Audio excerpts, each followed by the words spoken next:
Hello, listeners. Been wondering how you can help the show? Probably not. But here are 5 things you can do. 1. Subscribe. Support the show by clicking the subscription link in the show notes. 2. Review on iTunes, on our website, www.afraidofnothingpodcast.com, or on whatever app you listen to. 3. Donate. When you go to our website, click the cute coffee cup icon. Or in the show notes, click the subscription link. 4. Share. Sharing really is caring. Tell your friends and even your enemies to check out the show. 5. Watch. Wait a minute, it's a podcast, not a movie. Actually, it's both.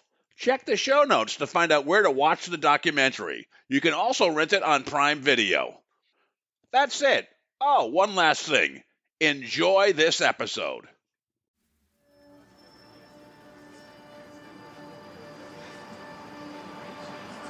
In a world where nothing is known, nothing is certain, reality is not real. Wake up! Be afraid of nothing. I'm Bob Heskey. Robert. The host with the ghost. This is my podcast, based on my paranormal documentary, Afraid of Nothing. Each episode, we talk to people who see life and the afterlife through a different lens. Join me. Who is this large man? And what's he doing in our bedroom? As we lift the veil and open our minds to see beyond our eyes lie. This is Afraid of Nothing.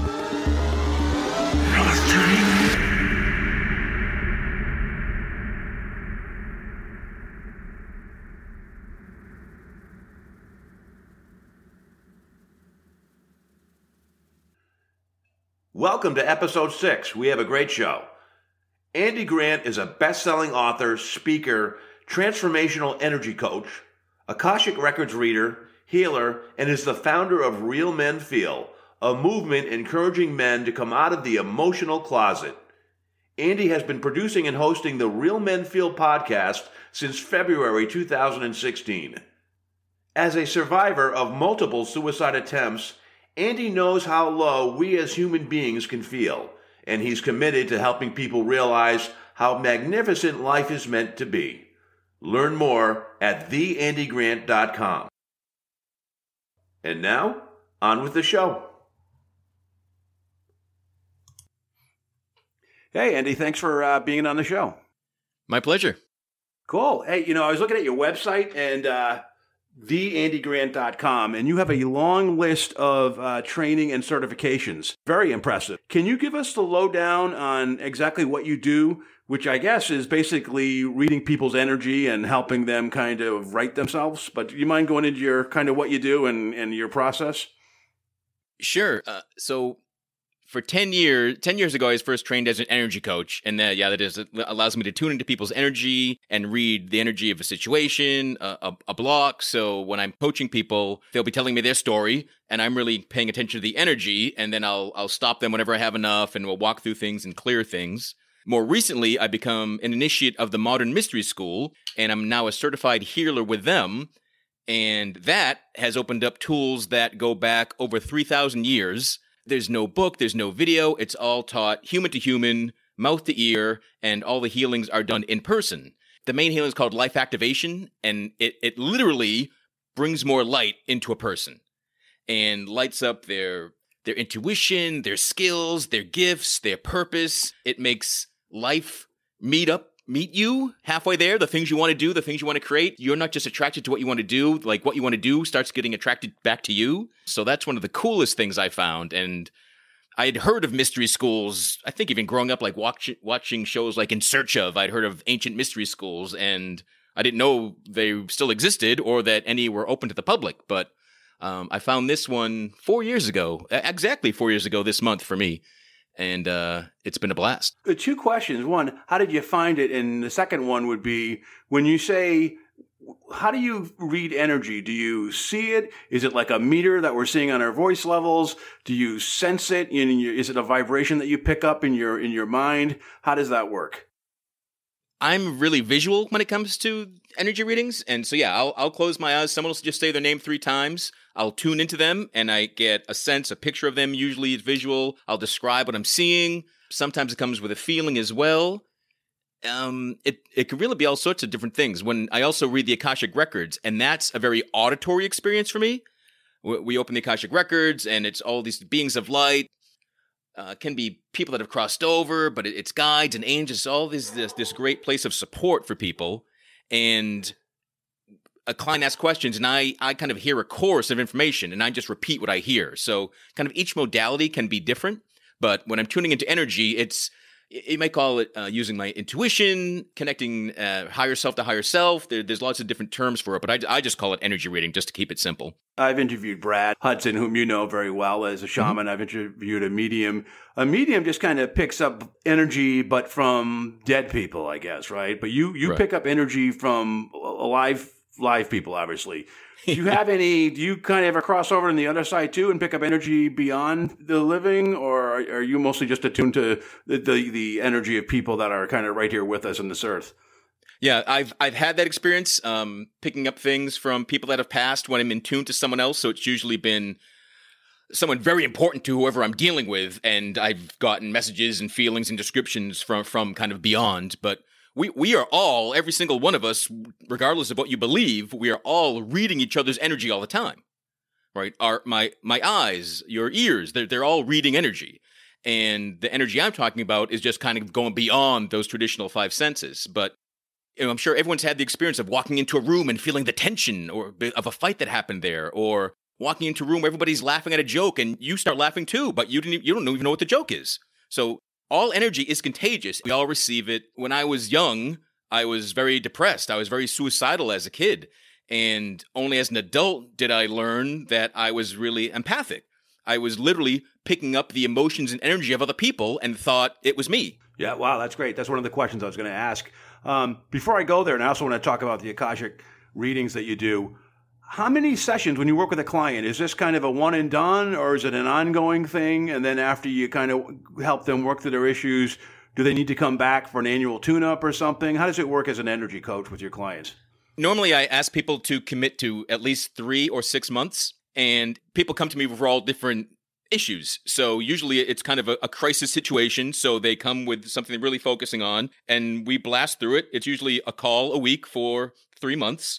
And by the end of it, I teach what I'm doing as well. So it's not just you need to come see me. It's now you can run with these tools yourself. But if you ever get into bind again, come back. So someone will see me every week for 3 to 6 months, and then we might drop it down to once a month, and then it might just drop down to whenever they feel it. For Akashic Records, people just kind of do that when they feel like it. I've talked to some people going on like 6 years, and they might do it like every quarter. Other people feeling a bit more of a crisis. They have a lot of questions. They might talk to me, every other week for 3 weeks, and then, again, perhaps don't hear from them again. I mean, the Akashic Records is kind of a fascinating subject to me. I'm trying to get my head around it. So can you kind of explain what the Akashic Records is, how you came upon it, and kind of how you access it? So Akasha is a Sanskrit word that means primary substance. So it's a vibrational recording of everything you've done, everything you've ever thought, everything you've believed. And there's an Akashic record for each person. There's an Akashic record for kind of each living thing, each bit of consciousness. If you make anything with a legal entity, if you've created a business, it'll have its own set of records. And I access the records. It's very simple. I access it via a prayer. It's called the Pathway Prayer Process. I learned it from Linda Howe, who teaches around the world this same process. I open your records so that you can ask questions, and I'm just kind of there as a translator. And I'm just saying everything I get. And at the end of a session, because it wasn't my consciousness, I wasn't accessing anything within me, I forget most things about it. If someone asks me, the day after a session, hey, can you explain what you said about this? And I'm like, no, I'll take your word for it that I said that, but I don't recall that. But that's why I record them for everyone, because usually people notice even more things when they listen to it again. But the Akashic Records are, again, there's something I'd heard of for a long time. As part of my year-long energy coaching program, we kind of ended it with asking our own Akashic Records to open and updating ourselves.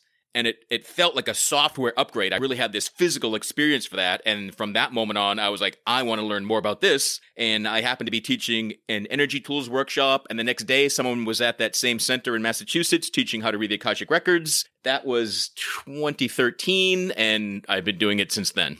So when should people seek out and find out stuff from their Akashic? When should they do an Akashic reading? What is it, the kind of situations they should call upon you for that? The benefit of knowing, having a place where everything you've ever done is captured in one place, and I use someone's current full legal name to access the records, and that gives me the information that helps them most right here and now on this day. So it's anytime someone's at a crossroads, anytime you keep doing the same thing and not getting somewhere, you have a sense of something you're supposed to do, but you're not quite clear what it is. It's all that sort of indecision, because the Akashic Records, they will never tell you what to do. They advise you what has the most light, what has the most potential when it comes to choices. It's not as if, it's interesting because your life is sort of mapped out. You come here with a plan, but the records don't go into the future because your records are being written with every decision you make. Every moment of every day is being recorded. Some people believe that when you go to sleep, your consciousness, when you dream, your consciousness goes up and kind of uploads that day's information to the records. So it's best when you have questions. I've had people talk about relationships, about career, about health, questions around money. Sometimes things come up. A healing can happen based on a sort of a past life experience, but it's not really kind of this entertainment thing like, tell me my fifth life ago, or was I Napoleon? And, it's what really matters to you gets a serious answer. So if you ask questions that you can ask anything, a yes or no question usually gets a yes or no answer. But you can follow up.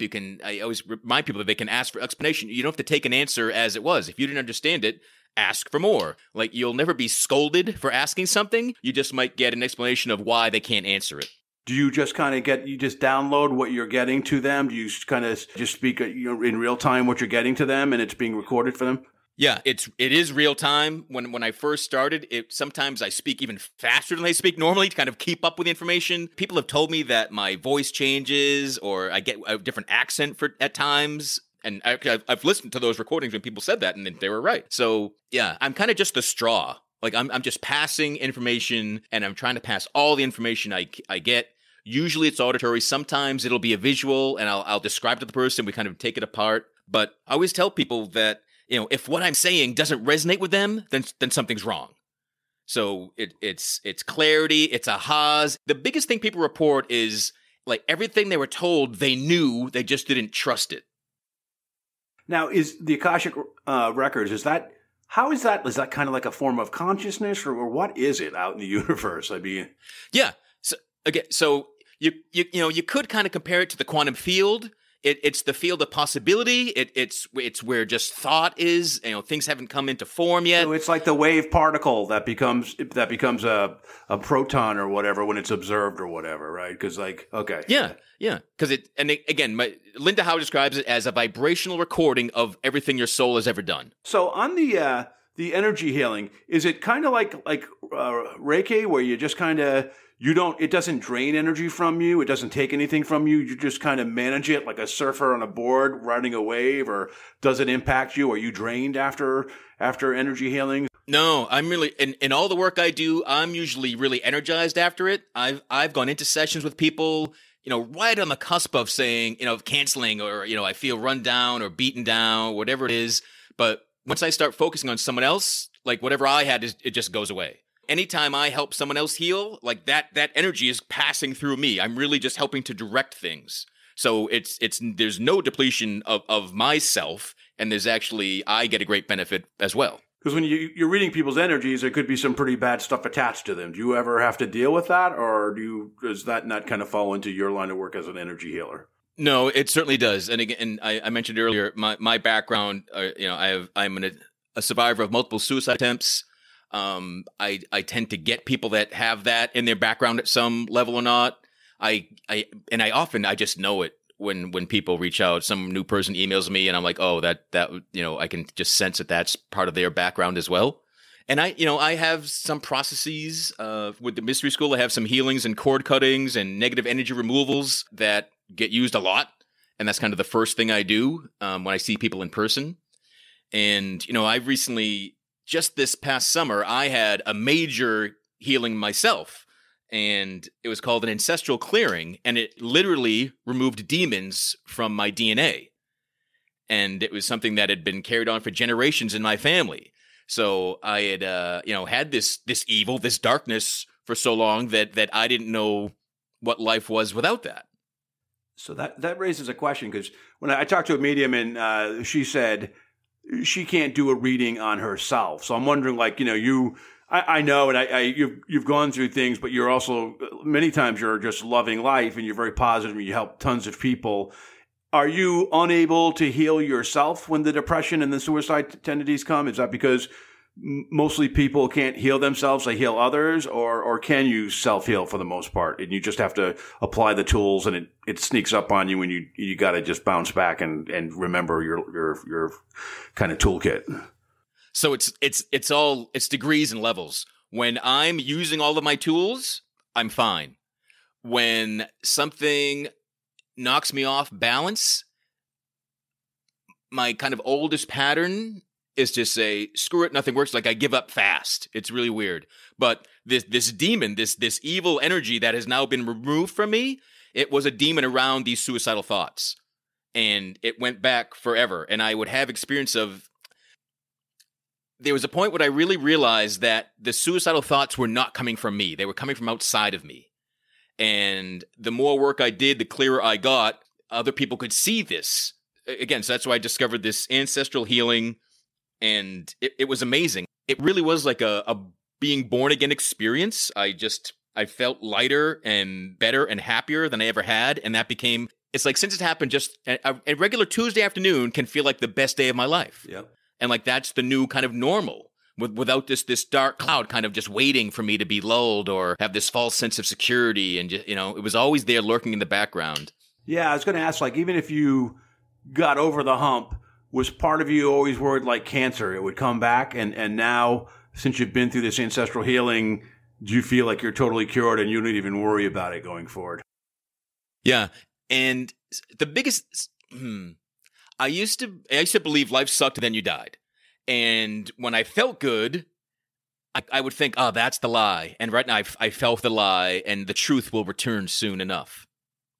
And now it's kind of been reversed, that I can now see that, again, I was under the influence of other energy. I didn't grow up with any sort of religion. I thought, I like monster movies and scary horror shows. But the idea of evil, I really just thought it was stories. But now I've experienced it. I've seen it. I've had people help it be removed from me. And it really is like, the mystery school describes evil as anything that is stopping your progression. So it can be, an addiction. It can be negative thoughts. It can be all these different things. But often they're outside of us. It truly is, in the battle of good and evil, evil can show up in lots of different ways to try to stop us from our own progression, from our own growth. And why does evil exist? Because we're supposed to learn, or why do you think it exists? Just the yin yang thing, or? No, we're in a world of free will. We have free choice. So the ultimate choice is, are you going to choose good or evil? That's really what it comes down to. This whole place called Earth is kind of this experiment to see if humanity overall chooses good or chooses evil.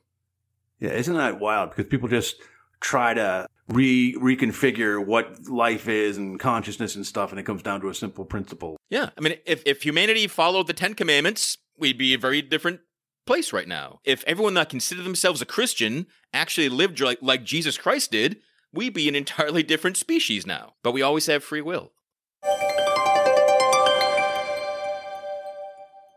Do you need a new mattress?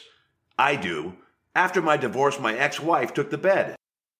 If you've been shopping around like me, you know how expensive it is to buy a high-quality mattress that you'll also be happy with for years to come.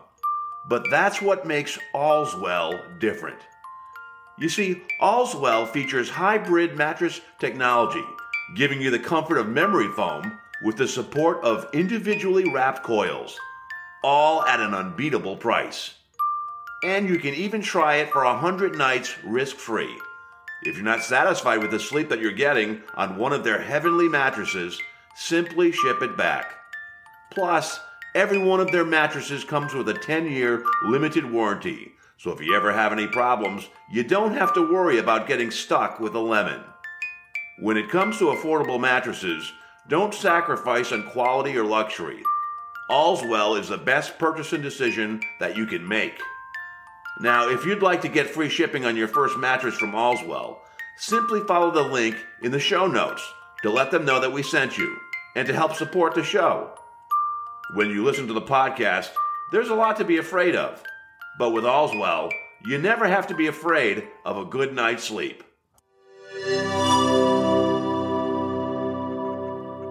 So a lot of people will say that they're spiritual, not religious. Are you in that same boat, or are you both? Yeah, no. So I wasn't raised with any sort of religion. So I thought as a kid that made me an atheist. And I remember like protesting that I wouldn't read the Bible for like a Cub Scout merit badge about the Bible or something. So I've actually it's in my quest for feeling better, I was willing to do anything. So the only true religion I've ever been a part of, and you could debate the true religion part, but the only religion I've officially been a member of was Scientology, and I got kicked out of that in I think in like 9 months. Really? Okay. They didn't want to keep you. You always hear horror stories like they try to keep them, but they threw you out. Yeah. So they had convinced me that they were the only thing that could help me, and they had worn me down. And then at this last minute, some other different higher up came in to audit me, which is their big process. And that's like the whole engram Yes. thing, kind of almost. But these engrams are built into you that kind of form your behavior. Yep. But they're so anti-psychiatry that they decided at the last minute before they would put me into. I was going into their healing protocol that was going to have me like literally live in a sauna for like a full week and just drink some magic elixir and sweat all day. Wow. And I was so desperate. I've been so sick of being sick and tired of living that I was willing to do this. But at the last minute, they said my involvement with psychiatry was too much and they couldn't take the risk on me. And they said goodbye. And I was more distraught than ever. I was going to say, that like makes you feel like... Anyone that's been suicidal, when you're at that point, it's this horrible combination of hopelessness and helplessness. So when someone convinces you they can help you and you buy into it, and then they say, oh, changed our mind, we're wrong, then it just comes back more than ever. Yeah. But, in the aftermath, and since there have been shows about them, what really happened was... someone higher up saw that I'd been hospitalized multiple times. I'd seen lots of different psychiatrists, so I was a big risk to them. So they didn't want anything to do with me because of fear of lawsuits and bad PR. Wow. If I stayed involved with them and I did attempt suicide, the world would go, oh, Scientology, that's what did it. Now, this, what's it called again, that this program you had, the mystery? I'm sorry, could you repeat what it was, the program? So it's called the Modern Mystery School is the whole program. It goes back to the lineage of King Solomon. It goes back over 3,500 years.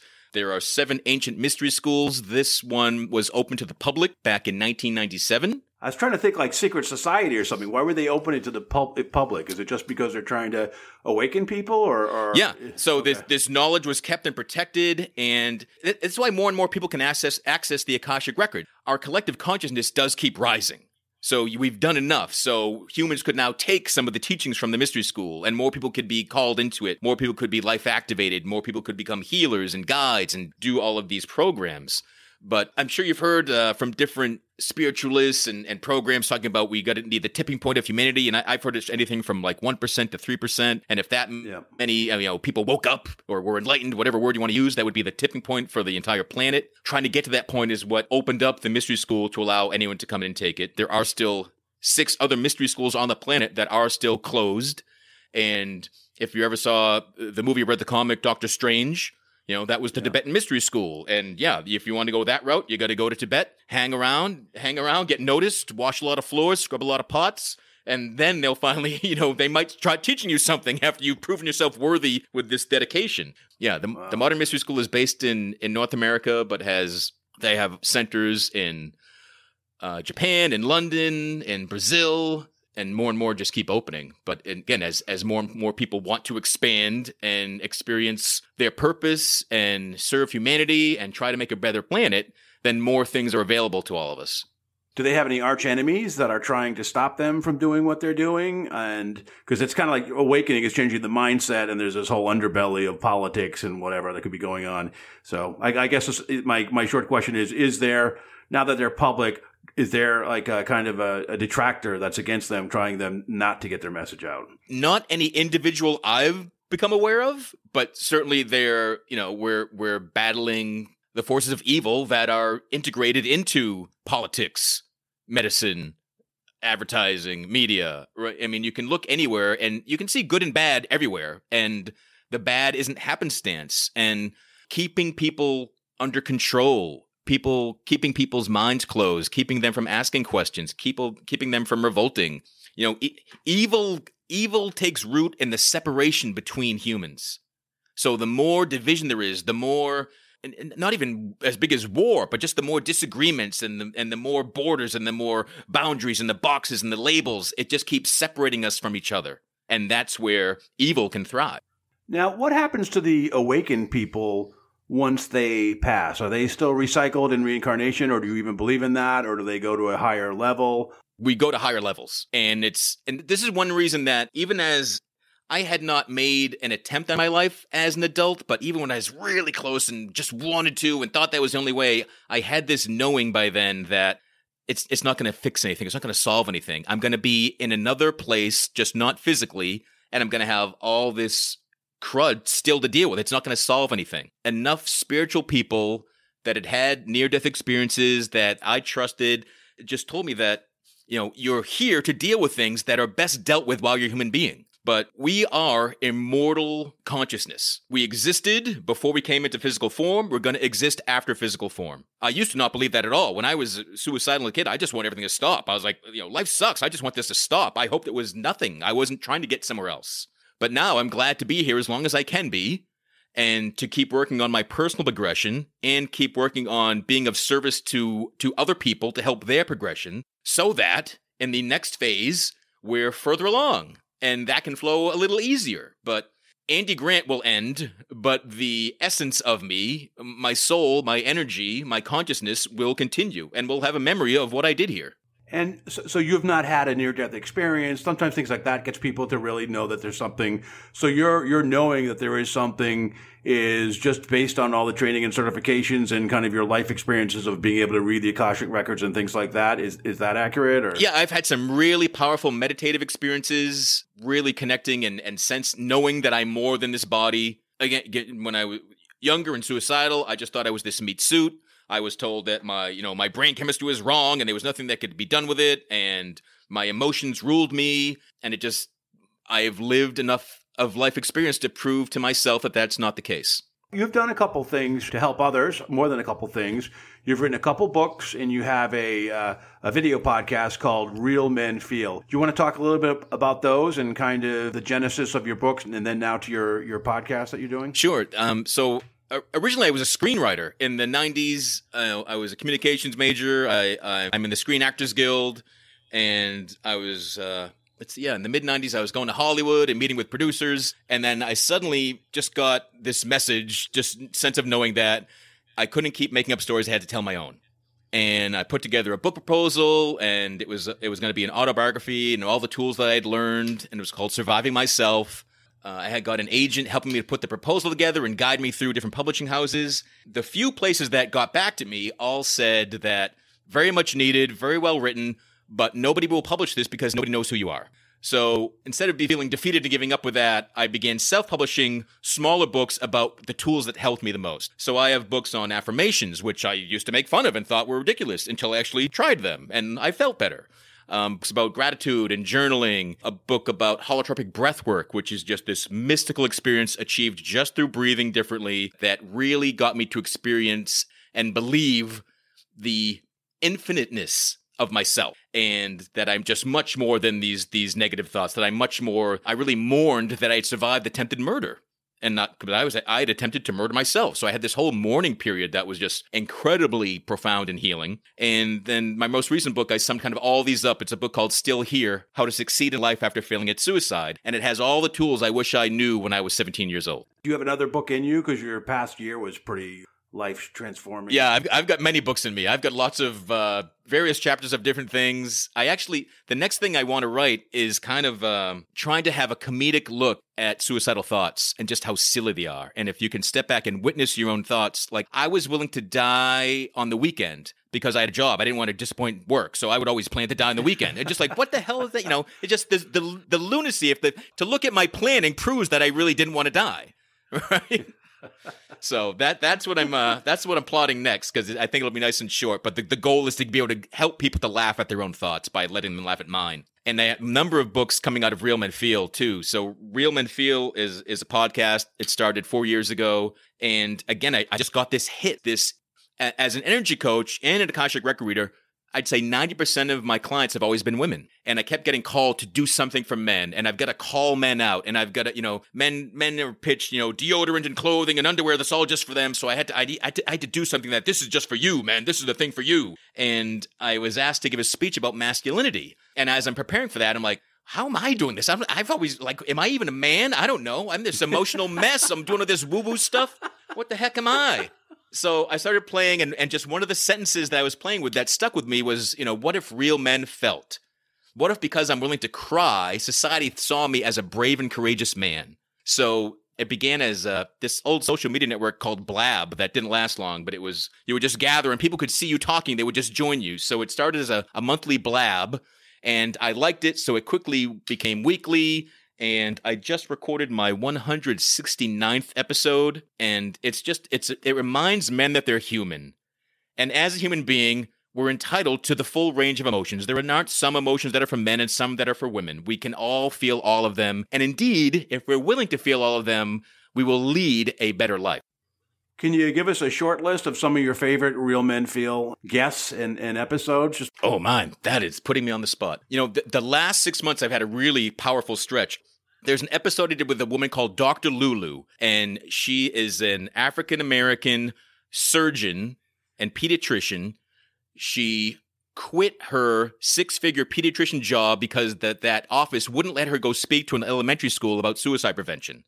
So now that's all she does, and she has a practice just for kids at risk. And during the conversation, she got me, this middle-aged white guy, to feel what it was like to be an African-American mom. She talked about how afraid she is for her children if they put on a hoodie and go out at night. It was just, she broke down in tears. I was emotional listening to it. So that was one of the most potent episodes for me as a host asking questions that I've ever had. Well, that's great that she trusted you that much, too. That's excellent. That really breaks a barrier right there. All right, give us another one. Another recent, the title is called Real Men Do Feel, because I was playing with a couple of guests had complained that, the real men part of the title, it kind of put them off and triggered them. And that recalled me, I always was triggered by that. And real men cut wood, or real men are, ride mountain bikes. And, so if I don't do that, I'm not real. But it was kind of a tongue-in-cheek play on that for the title of the show. But I also mean real men as in authentic men. And that's what he responded to. So anyway, he's this young guy. He was actually in the mob. He was a drug dealer. He was a criminal. His dream was to become a big drug kingpin. And he was well on his way. Had a near-death experience. Had an experience of Christ consciousness. And is now a healer. And he was so open and authentic. And I felt like I've known this guy forever. And it was the second time we ever talked in our lives. And it's one of the most open, authentic, and spiritual discussions I've ever had in my life. I think one of the guys you interviewed was Ronnie. I'm trying to remember. He's on the Bigfoot Expedition show right now. What's his last name? Yeah, Ronnie LeBlanc. Yeah, okay. He's from the same town you grew up in, right? Right. Yeah, we're both from Leominster, Massachusetts. Where there's like a kind of a paranormal triangle in Leominster, isn't there? It's a place called Monsterland, and to me, it was a place you just went and drank at. So anything that was weird that happened to me there, I just thought it because I was drunk. But I didn't realize it really had there was real history behind calling it Monsterland, which I didn't realize till I was an adult. So you were that big hairy monster they saw walking naked in the woods. Yeah. It wasn't Bigfoot. At times, I do not doubt that. Yeah, it's wild. I mean, since I did a documentary on the paranormal, and since I've been interviewing people and stuff, I watch the Travel Channel and I recognize people on shows. I mean, I don't know if you get that too. If you even watch that, it's kind of crazy. The world is kind of small with that. Yeah. So let's talk about, before we close, what Have you had any crazy paranormal experiences, like seeing a ghost or anything in your life that you would like to share? See, I wouldn't even call them crazy and paranormal anymore. In working with people, I've felt, so ghosts are real. Ghosts are just other energy. It's people that haven't fully left here. And sometimes it is as kind of as stereotypical as they just need to be pointed to the light. Someone needs to remind them that they're done. Or they need a little help in figuring out and want to say goodbye. So, ghosts are very real. I was recently in a mystery school class, and our teacher was just telling a story about the dangers of having an antique mirror in his bedroom. And there's a danger in having mirrors face your bed. Because, so things on the other side in other dimensions can use mirrors to come and take over your body while you're asleep. Now, it doesn't mean every time you have a mirror that this is going to happen. It's just a way that things can happen. So I came home, and I already did not have any mirrors facing my bed. And I told my mom, and I told some friends. And one friend, 2 days later, said his 12-year-old daughter suddenly was talking about how she travels at night through her mirror in her bedroom. So if you ever come into the room and she's not there, don't worry, that's where she is. Yeah, I had a weird thing, I'll share it in another episode. It happened to me after I was going to all these haunted houses and stuff, and there is a mirror in our facing the bed. Yeah. Who knows if that's something to do with it? Yeah, that's crazy. That's an interesting show idea. We're going to get back to the suicide thing really quickly. Just what is some advice you have for people as watch signs? Because it could be a thing that kind of creeps up on you, and before it's too late, you're kind of in this black morass. What would be some watch signs you'd have for people that they should reach out, that they may be thinking about suicide and they should right their ship? If you notice you don't like things you used to like, if you're no longer taking actions that used to feel good, that was it for me. And then when it was pointed out to me that I didn't even care. Like when I was bad, you couldn't help me because I didn't want help. So I had to hit my personal rock bottom each time before I be like, all right, I'm sick of this. I've proven yet again I'm supposed to be alive and I want to be alive. Help me. And this is even when you were like very much aware, right? This is even after you had written books and stuff. 2 years ago, I was about to buy cyanide from some stranger on the internet. Oh, my God. I remember that act. Yeah. I think I was going to interview you for Afraid of Nothing documentary, and I remember some cryptic email about, maybe we'll see if I'm around or something. And then I think it was during that time period, actually. It's a couple years ago, because I made the film a couple years ago. And then I found out you were okay afterwards. I think maybe you go radio silent sometimes, and that's another, if someone's usually out there and they're quiet, you don't hear from them, maybe is that a watch sign too? Oh, sure. But you're asking for yourself. Yeah, so it's usually easier to spot in others. And, that's when, if you notice someone's missing, reach out. And reach out multiple times. Like, I ignored emails and messages and phone calls. And there was one guy that kept FaceTiming me. And I finally answered it. And I told him everything I was feeling. And I felt so much better. And he felt better. But when I'm in my darkest place, I don't want anyone to know. I don't want anyone to kind of get me out of it. It's because for me, if you get used to it, it becomes this distorted comfort zone, right? The misery that we're used to can be comforting. Yeah. I mean, I actually understand that, even though I know it sounds warped in a way, but I went through depression too in my life, and I get that, Yeah. And now that you've kind of beyond it, what is it about yourself, beyond the energy healer? Who is Andy Grant, the human that now is his demon gone? Who would you say you are now that you really kind of like and embrace beyond the energy healer, just the person that you are? Who do you think that is? Wow, that's so. So I freaking love me. That's awesome. And that's great, man. Yeah. Yeah, and I'm like, why? But why? I'm trying to nail it beyond that more. And I can now appreciate. Yeah, I used to think not killing myself, all the times I was trying to ram my car against a brick wall growing up, every time I would intentionally drink and drive, daring the police to pull me over, and not going through with something and having that little voice saying, don't, and just go home or just go sleep it off. I thought that was weakness. Now I realize that was my strength. That was my guardian angel. That was all the good in life, right? So now the more I share, the more authentic and vulnerable I have ever been in my life, the more beauty, grace, friendship comes back to me.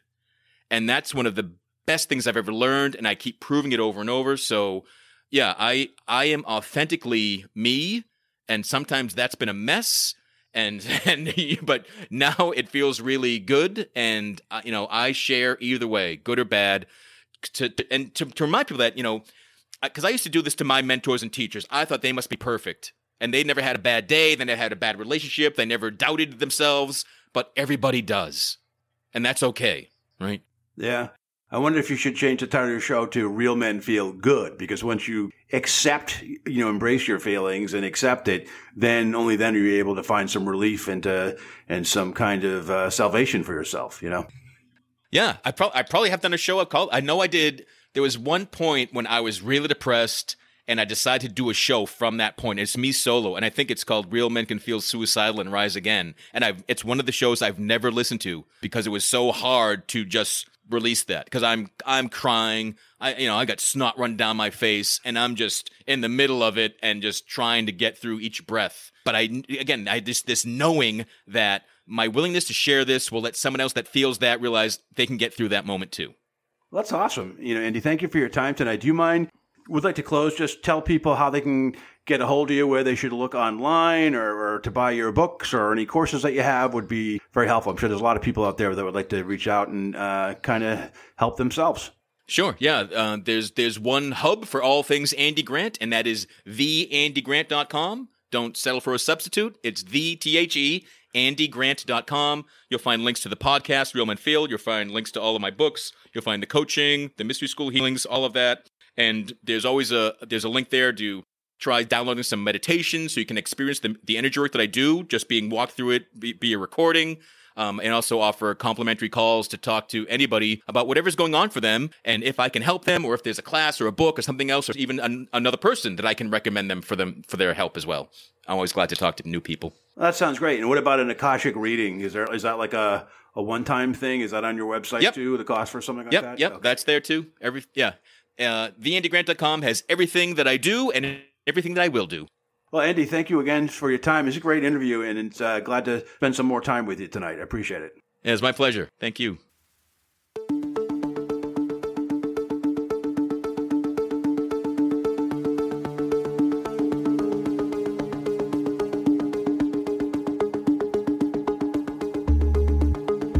You've been listening to the Afraid of Nothing podcast. Please subscribe and like us on Facebook. Until next time, stay scared.